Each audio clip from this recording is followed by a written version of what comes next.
అందరికీ నమస్కారం అండి. Welcome to my channel. ఈరోజు కార్తీక సోమవారం కదండి, రెండో వారం కదండి. అందరూ పొద్దున 6 గంటలకి దీపం పడితే మనం మాత్రం 8:30 అయింది దీపం పెట్టుకుని గుడి నుంచి బయటకు వచ్చాక 7:30కి వెళ్ళానండి.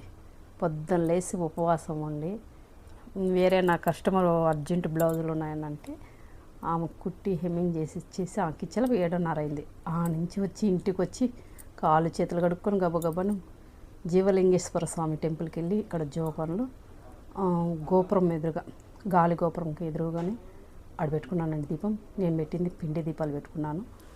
చూడండి ఇవి పిండి దీపాలు. ఈ లోపల మన శివయ్యకి కొబ్బరికాయ కొట్టుకోరమ్మని కొట్టి ఆ కొబ్బరి నీళ్ళు పైన పోస్తున్నానని మా బాబాయ్ అండి.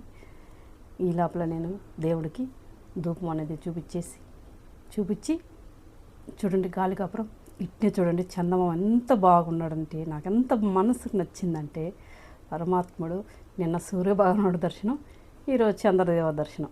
చూడండి చాలా నాకు మనసారా నన్ను ఉపవాసం పెట్టినా నా మనసుకు ఆనందం కలిగజేసినాడు భగవంతుడు. ఈయనండి జీవలింగేశ్వర స్వామి. ఇది అండి ఈరోజు వీడియో. ఈరోజు కొంచెం లేట్ అయిపోయింది, ఏమనుకోకండి. ఈ ముందు కేదార గౌరీ రథం చేసినప్పుడు అలంకరించిన అమ్మవారండి.